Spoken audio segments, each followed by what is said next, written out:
Beginning of the year, when I got to the paint, I always had my eyes on the rim, not really looking at where the help side guy was coming from. And I think throughout playing, I got a lot better with decision making. As I came off handoffs, I found what was open, what the defense was giving me, instead of trying to force certain things.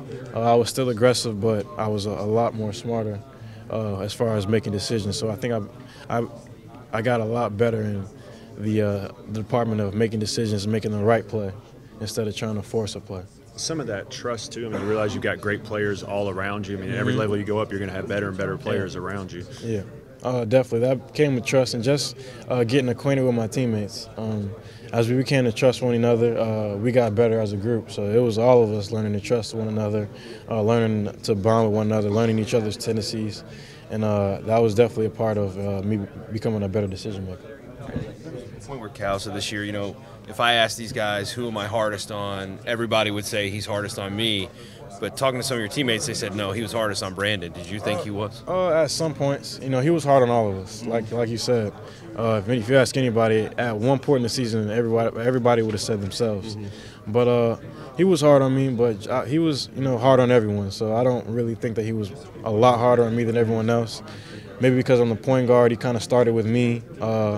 And made sure I was right so that everyone could see he's getting on me too. So he was definitely hard on all of us though. Is it more about being fair than hard on guys? As long as he's hard on everybody, or and you see him being the same way with everybody, it's kind of okay. Yeah, definitely. But coach also he commends you when you do the right thing. So, but if you're doing something that's not helping the team, he's definitely going to be on you.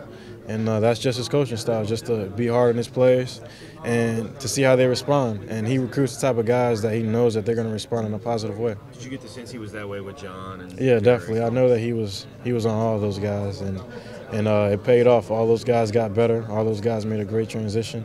So, it pays off.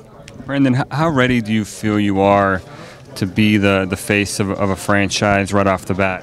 I feel ready. I feel confident. I'm confident in the things that I do.